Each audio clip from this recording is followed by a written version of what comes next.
2 achadinhos que eu encontrei no AliExpress. Ela é um conjunto, tá? Foi esse pijama. Minha gente bonita, respira e vem comigo, que hoje eu vou mostrar 2 achadinhos que eu encontrei no AliExpress. Um pijama super confortável e uma roupa de yoga perfeita para minha rotina. E claro, já vou deixar o link aqui na bio e aqui na descrição do vídeo para vocês também aproveitarem.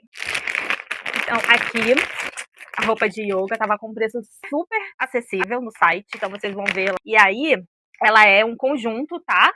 Essa calça e essa blusa de manga comprida, que tem o detalhe na mão, né? Que ela acaba segurando mais. E pro yoga, ela é muito boa, justamente por isso, porque ela tem essa segurança. Então, pros dias frios, assim, ela é perfeita. Tem um zíper na frente, tá vendo? Ela é feita de nylon com elastano, não é transparente. E a segunda foi esse. Não me incomoda.